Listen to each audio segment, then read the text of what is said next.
Localism book chats. I tell you about a book, you don't have to read it. Let's go. So in the first part of his book, French discusses why he thinks America is at risk of facing a violent secession crisis.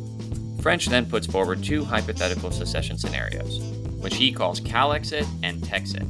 So what does French suggest we do to avoid these scenarios and reduce the risk of violent secession crises? First, French calls on us to re-embrace pluralism, or the idea that multiple different political groups and ideas should be able to coexist alongside each other in America. Most important for French, he wants us to return to a more federalist form of government. French's view is that we've drifted too far from the Founding Fathers' original vision of America as a place where states mostly self-ruled and left a limited number of responsibilities to a weak central federal government. He thinks that if we re-embraced that original founders' vision, it would take a lot of the anger and hatred out of winner-takes-all federal politics, allowing for more local autonomy and better political agency. So what does localism make of all this? To start, it's not the case that what state you are is the best predictor of what your politics are going to be.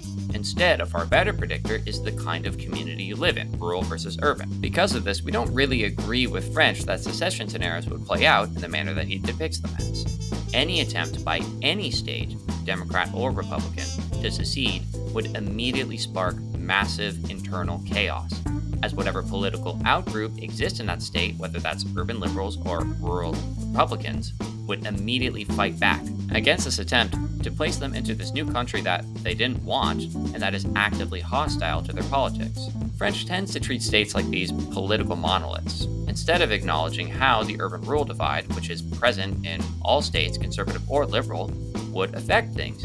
French's tendency to come at the problem from solely the state level also explains why he views federalism as a desirable solution and localism does not. The way localism sees it, your state government isn't actually all that different from the federal government. It's still full of elected representatives who largely represent communities that are far afield of your own. Remember, too, the prevailing legal understanding in America is that local governments are mere creatures or creations of state government. So shifting more authority to the state government is actually empowering a body that has more power over you than even arguably the federal government.